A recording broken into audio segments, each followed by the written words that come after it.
Hello po, magandang tanghali po sa ating lahat mga kaibigan, mga nag nanonood ng video na ito. Sa oras na ito, mayroon po akong encouragement sa mga anak po ng Panginoon.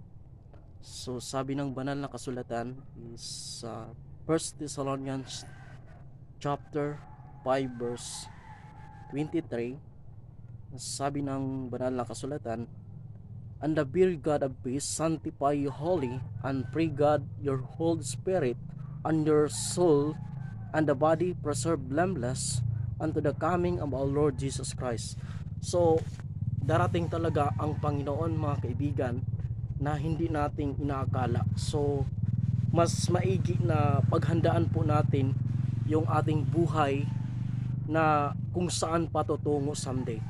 Kasi ang sabi ng banal na kasulatan, at kung sa mga taong itinakda na mamatay na minsan at pagkatapos nito ay ang paghuhukom.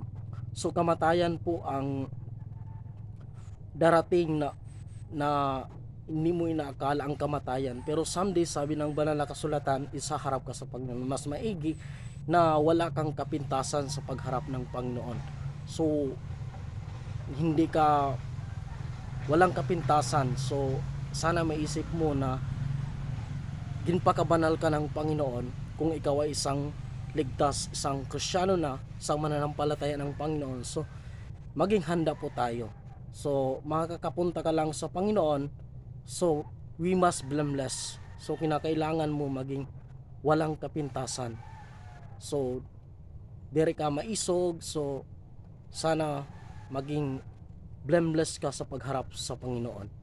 Kasi someday sabi ng banal na kasulatan in Matthew, in Luke chapter 12 verse 40, "Be ye therefore ready also, for the Son of Man cometh the hour when ye think not." So makan ni ang Panginoon, darating ang Panginoon na hindi mo iniisip.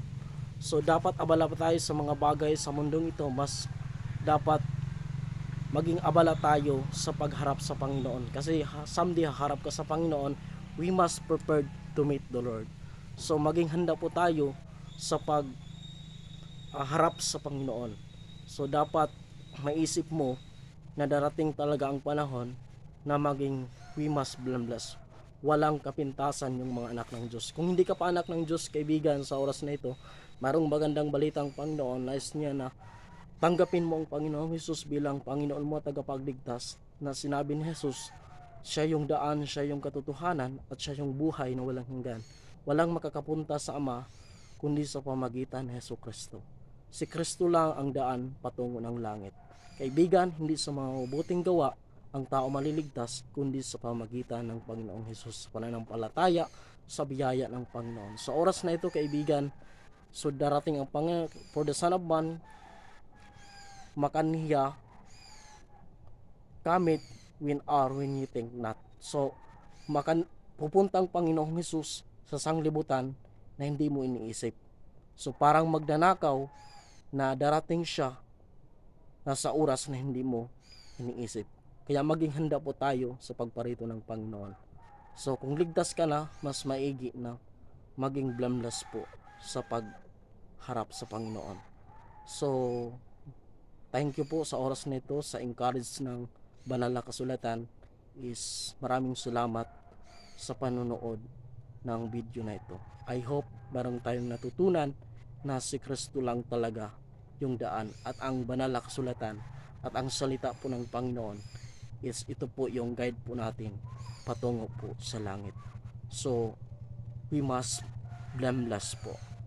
Maraming salamat sa oras nito. God bless po sa ating lahat.